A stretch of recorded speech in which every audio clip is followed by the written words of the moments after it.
లేకపోతే గడియ కూడా ఉండలేం. 24 గంటలు కరెంటు ఉండాల్సిందే. అరగంట లేకపోతే సతమతమవుతారు జనాలు. 24 గంటల కరెంటు సప్లై వెనక కరెంటు కార్మికుల కష్టం ఉంది.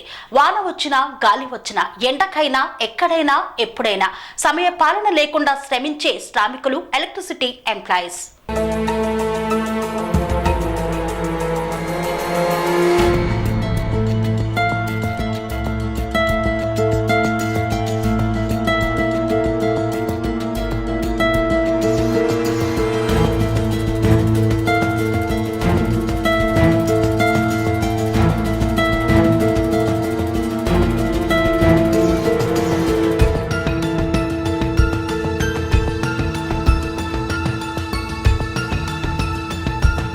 దమ్మాయిగూడ మున్సిపాలిటీ పరిధిలో ఎలక్ట్రిసిటీ ఎంప్లాయీస్ జేఏసీ ఆధ్వర్యంలో ధర్నా చేపట్టారు.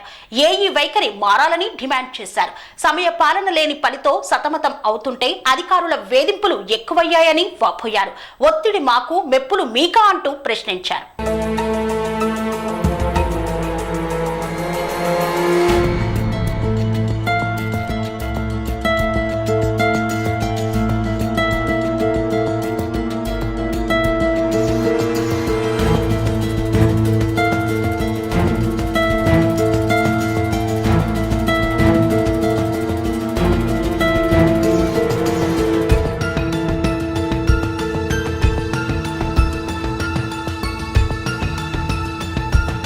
మేడ్చల్ మల్కాజ్గిరి జిల్లా దమ్మాయిగూడ మున్సిపాలిటీలో ఎలక్ట్రిసిటీ ఎంప్లాయీస్ జేఏసీ ఆధ్వర్యంలో ధర్నా చేపట్టారు. 24 గంటలు పనిచేస్తున్నాం, ఒక్క అరగంట ఆలస్యంగా వచ్చాడని ఏఈ మెమో జారీ చేయడం బాధాకరమన్నారు. ఇంజనీర్లు కార్మికులను చాలా ఇబ్బందులకు గురి చేస్తున్నారని వాపోయారు. కీసర డివిజన్లో ఇంజనీరింగ్ ఆఫీసర్స్ ఎంప్లాయీస్ ని నానా అవస్థలకు గురి చేస్తున్నారని వాపోయారు. రాత్రింభవళ్లు పని ఒత్తిడితో సతమతం అవుతున్నాం. కరెంటు బిల్లులు అడిగితే కస్టమర్లు ఇబ్బంది పెడుతున్నారు. అటు కస్టమర్లకు ఆఫీసర్లకు మధ్యలో ఎంప్లాయీస్ నలిగిపోతున్నామని తెలిపారు. ఏఈ వైఖరిని తీవ్రంగా ఖండించారు ఎంప్లాయీస్. ఒత్తిడి మాకు మెప్పులు మీకా అని అధికారులను ప్రశ్నించారు. ఎంప్లాయీస్ ని ప్రేమతో చూడండి అని సూచించారు. దమ్మాయిగూడ ఏఈ మెమో ఇష్యూ చేశారు. తిండి తిప్పలు లేక వానలో ఎండలో కష్టపడుతున్నాం. 24 గంటలు పనిచేస్తున్నాం. వచ్చిన టైం చూసిన అధికారులు వెళ్లే టైం చెప్పాలని డిమాండ్ చేశారు. 8:30 గంటలకు ఆఫీసులో ఉండాలన్నారు. డిఈ మీటింగ్ లో కూడా చెప్పాడు. 8:30 గంటలకు రావాల్సిన టైంలో 9 గంటలకు అరగంట ఆలస్యంగా వచ్చినందుకు అరగంట లేటుకే ఏఈ మెమోలు జారీ చేశారు. 35 సంవత్సరాలుగా నేను ఈ యొక్క సర్వీస్ లో ఉన్నాను. నా యొక్క 35 సంవత్సరాల సర్వీస్ పై మచ్చ వేయడం సరికాదని బాధితుడు వాపోయారు. సమయం లెక్కించే అధికారులు సమయ పాలన లేని డ్యూటీలు ఎలా చేయాలంటారని తమకు న్యాయం చేయవలసిందిగా కోరుతున్నారు ఎలక్ట్రిసిటీ వర్కర్స్.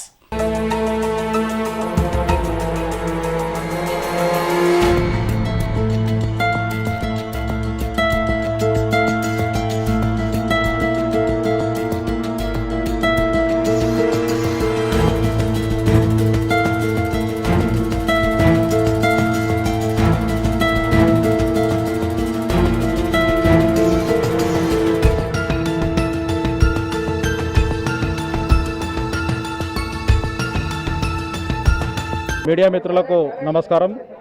మేము ఎలక్ట్రిసిటీ ఎంప్లాయీస్ జేఏసీ తరఫున ఎలక్ట్రిసిటీ ఎంప్లాయీస్ 24 గంటలు కూడా రాత్రి పగలు లేకుండా మేము 24 గంటలు పని చేస్తున్నాం. ఇక్కడ దమ్మాయిగూడ సెక్షన్లో ఏఈ మాకు టైమింగ్ పంచాలిటీ అనేది ఏం లేదు. మేము 24 గంటలు పని చేస్తాము. మా కార్మికులు ఒక అరగంట లేటు రావడం వలన వాళ్ళకు మెమో ఇష్యూ చేశాడు. మెమో ఎందుకు ఇష్యూ చేశామని అడిగితే మేము మెమో ఇష్యూ చేసినప్పుడు ఆయన వచ్చే టైం చెప్పినప్పుడు పోయే టైం కూడా మాకు చెప్పమని మేము నిన్న నిలదీయడం జరిగింది. ఆయన ఇర్రెస్పాన్సిబుల్గా మీరు ధర్నాలన్నా చేసుకోండి ఏమన్నా చేసుకోండి అని మొండిగా ఆయన సమాధానం చెప్పి వెళ్ళిపోయినందున మేము ఇవాళ ఇక్కడ ధర్నా కార్యక్రమం చేపడుతున్నాము. ఈ యొక్క ధర్నా కార్యక్రమంలో జేఏసీ తరఫున మేము నిన్న జేఏసీ ఫామ్ చేసి జేఏసీ తరఫున ఇక్కడ దమ్మాయిగూడ సెక్షన్లో ధర్నా చేయడం జరుగుతుంది. మా దగ్గర ఇంజనీర్ల మొండి వైఖరి నశించాలి. ఇంజనీర్లు బాగా మా కార్మికులను బాగా ఇబ్బందులకు గురి చేస్తున్నారు. కాబట్టి ఇంజనీర్లకు నిరసనగా మేము ఇక్కడ ధర్నా కార్యక్రమం చెప్పడం జరిగింది. మీడియా మిత్రులకు నమస్కారము. ఇక్కడ ఈ కీసర డివిజన్లో మొత్తము దౌర్జన్యం రాజ్యం వెళ్తుంది. చెప్పాలంటే మొత్తం ఇంజనీరింగ్ ఆఫీసర్స్ అయితే ఎవరైతే ఉన్నారో మొత్తం ఎంప్లాయీస్ మీద బర్డన్స్ పెడుతున్నారు. రాత్రి పగలు ప్రెషర్ ఎక్కువ చేస్తారు. 24 గంటల డ్యూటీ చేయమంటారు. 24 గంటల డ్యూటీ చేస్తే నువ్వు నెలకు ₹1 కోటి ఇచ్చినా కానీ వాడు చేయలేడాడు, రోజంతా మేల్కొనే ఉంటాడా? 24 గంటల డ్యూటీ చేయమని చెప్తారు. అధిక ఒత్తిడి. ఇటు కన్జ్యూమర్ల దగ్గరకు పోతే వాళ్ళ ప్రెషర్, బిల్లు కట్టలేదని పోతే ఇటు ఆఫీసర్ల దగ్గరికి వస్తే వీళ్ళ ప్రెషర్. కార్మికుడు బతకాలా సావాలా? ఒకటే అడుగుతున్నాం యాజమాన్యాన్ని. వాళ్ళు మేము టైంకి వస్తున్నామండి, ప్రతిరోజు టైంకి వస్తున్నాము. మేము మంచి చేసినప్పుడు మీరు ఎందుకు మంచి చేస్తున్నారని అడుగుతలేరు. టార్గెట్లు వచ్చినప్పుడు ఏమో మీరు సప్పట్లు పట్టించుకుంటారు. సిఎండి లెవెల్లో మీరు సప్పట్లు పట్టించుకుంటారు. ఆ టార్గెట్లు వచ్చినప్పుడు మీకు మంచిగా మిమ్మల్ని సిఎండి మెచ్చుకున్నప్పుడేమో సిఎండి ఎందుకు మెచ్చుకుంటున్నాం మిమ్మల్ని? మా కార్మికులు రక్తం దారపోసి రాత్రింబగలు కష్టపడుతున్నారు కాబట్టే మీరు సిఎండి దగ్గర సప్పట్లు కొట్టించుకుంటున్నారు. అర్థమైందా? లేకపోతే మీకు కార్మికులు లేకపోతే మీరు ఎంత అండి? మీరు అసలు ఏమిటికి పని చేస్తారు? ప్రెషర్ అంతా మేము తీసుకుంటున్నాము. రాత్రింబగలు ఎవరు తిట్టినా పడుతున్నాము. ఓడోడు అడ్డమైన మాటలు తిడుతున్నారు. కరెంట్ బిల్ కట్ చేద్దామంటే అడ్డమైన మాటలు మేము పడుతున్నాము. అమ్మనాయనతో వాళ్ళే మేము పడుతున్నాము. మీరేం మంచిగా ఎంజాయ్ చేస్తున్నారు. ఏంది ఫోన్లలో మాట్లాడి ఎంజాయ్ చేస్తారా? ప్రెషర్ ఏమో మీది, ప్రెషర్ ఏమో మాది. ఇదేనా మీ పద్ధతి? మీ పద్ధతి మార్చుకోవాలి. మీరు ఎంప్లాయీస్ని ప్రేమతోటి చూడాలి. ఇప్పుడు ఉన్న ఒక్కొక్క సెక్షన్కు 40,000 సర్వీసులు అండి. 40,000 సర్వీసులు. ఒక్క నిమిషం తమ్ముడు లాగండి. ఒక్కొక్క సెక్షన్కు 40,000 సర్వీసులు ఉన్నాయి. 40,000 సర్వీసులు ఉన్నప్పుడు నామ్స్ ఏమున్నాయి? ఒక్క సెక్షన్కి 20,000 ఉండాలి. ఎంతమంది స్టాఫ్ ఉండాలి? ఎంతమంది అలాట్మెంట్ చేసుకోవాలి? సిబిడి ఉండాలి, లైన్స్ ఉండాలి, మెయింటెనెన్స్కు సపరేట్ స్టాఫ్ ఉండాలి. అన్నీ కలిపి 40,000 సర్వీసులకు ఓ 10 మందిని ఇస్తావు. ఓ 10 మందిని ఇచ్చి ఆ 10 మందిని అన్నీ చేయమంటావు. ఆర్టిజన్స్, లైన్మెన్స్, ఫోర్మెన్స్ ఇదంతా కాదండి. మనంతా టీం వర్క్. మేమంతా కార్మికులం. ఫస్ట్ ఆఫ్ ఆల్ ఇది చెప్తున్నా నేను యాజమాన్యానికి. మేమందరం ఒకటే కుటుంబం. మీరు మమ్మల్ని విడదీస్తుర్రు. మీరు మా మీద ఒత్తిడి చేస్తుర్రు.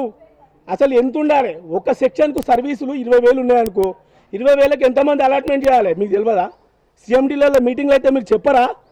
సిఎండి ముంగట పోయి తలకాయ ఊపొస్తే సరిపోతుందా? మీరు చెప్పండి. ఇలా సమస్యలు ఏమున్నాయి, దానికి ఏం మాట్లాడాలి? ఒక సిబిడి ఉండదు. ఇప్పుడు ఇది మున్సిపాలిటీ అయిపోయింది. ఒక సిబిడి ఉండదు, ఒక లైన్స్ ఉండదు. 33కి పోయినా లైన్మెనే పోవాలి, 11 కేవీలోకి పోయినా లైన్మెనే పోవాలి. ఇంట్లో కార్బన్ రాకపోతే, కరెంట్ రాకపోతే వాంటికి పోవాలి. ఎన్ని పోతాడండి? ఎన్ని పారామీటర్స్ ఇస్తారు మీరు? ఒక పని చెప్పండి, ఒక వర్క్ అలాట్మెంట్ ఇవ్వండి. ఆ పని చేయకపోతే ఆ పని చేస్తుంటే ఇంకా వేరే కంప్లైంట్స్ వస్తుంటాయి. అది పట్టించుకోవాలి. సప్లై లేని కన్జ్యూమర్లు టార్చర్ పెడుతుంటారు. అది చూడాలి. ఎన్ని చూడాలండి? ఒక్కటి చెప్పండి.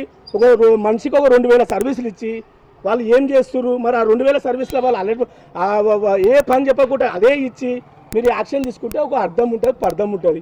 100 సమస్యలు పెడతారు మన నెత్తి మీద తెచ్చి. మీరు యాజమాన్యానికి చెప్పే చేత కాదు మీకు. బరాబర్ అంటున్నా నేను.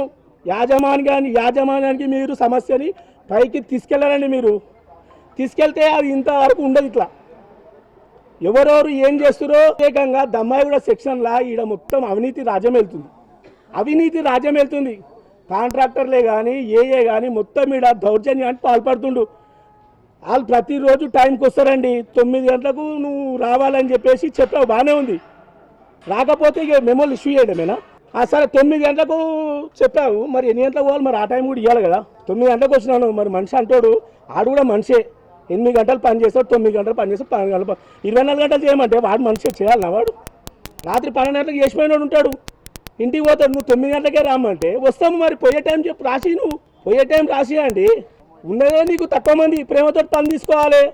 నువ్వు ప్రేమతోటి పని తీసుకోకుండా నువ్వు ఇంకా ఒత్తిడి చేసి ఇంకా అది చేస్తే కార్మికులు ఉండాలా, చచ్చిపోవాలా, ఏం కావాలి చెప్పరు? మీరే చెప్పాలి.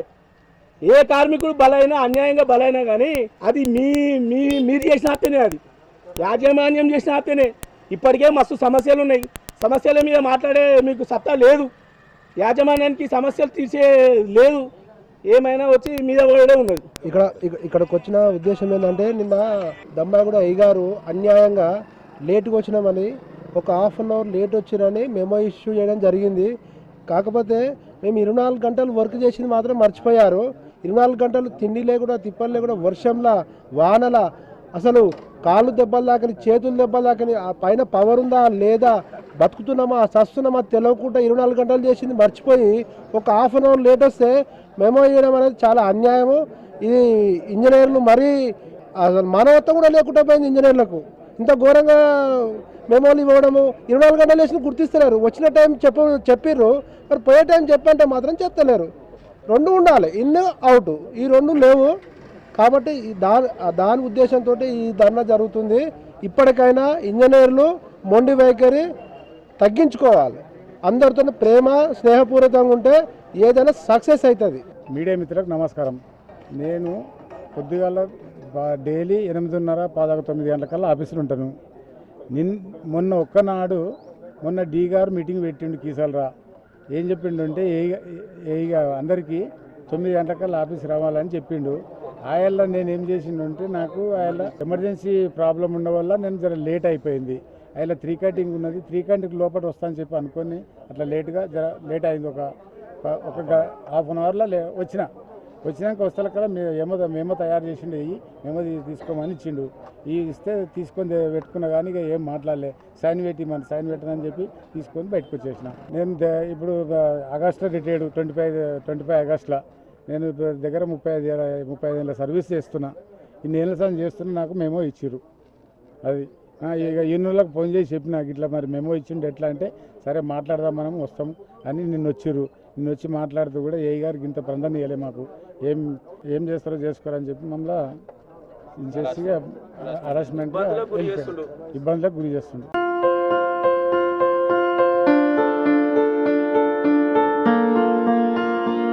సంస్కృతి, సంప్రదాయం, ప్రేమ, ఆప్యాయత, రాజసం ఉట్టిపడే వేడుకలకు అనువైన ప్రదేశం MLN కన్వెన్షన్ హాల్. కని విని ఎరుగని రీతిలో జరిగే మీ ఇంటి కళ్యాణ వైభోగానికి అందమైన కళ్యాణ వేదిక MLN convention hall. MLN convention hall ప్రత్యేకతలు: సువిశాలమైన wedding halls, centralize AC, banquet hall మరియు విశాలమైన డైనింగ్ హాల్. వధువరుల కోసం ప్రత్యేక AC మరియు నాన్ AC గదులు. నక్షత్రాల వెలుగులో పచ్చని పచ్చికపై పార్టీల కోసం అనువైన గార్డెన్. MLN కన్వెన్షన్ లో CCTV పర్యవేక్షణతో పూర్తి భద్రత. 2000 వాహనాలు పార్కు చేసేందుకు సువిశాల పార్కింగ్ సౌకర్యం. మీ ఇంట జరిగే అన్ని శుభకార్యాలకు, పెళ్లి, reception, engagement, birthdays, get together, corporate events, ఏ ఇతర శుభకార్యాలకైనా అందమైన వేదిక MLN కన్వెన్షన్ హాల్. బుకింగ్ కోసం సంప్రదించండి 7550438888 మరియు 7550428888. మా అడ్రస్ చీర్యాల లక్ష్మీ నరసింహస్వామి దేవాలయం ప్రక్కన, near outer ring road, Keesara junction, Cheeryal గ్రామం, మేడ్చల్ జిల్లా.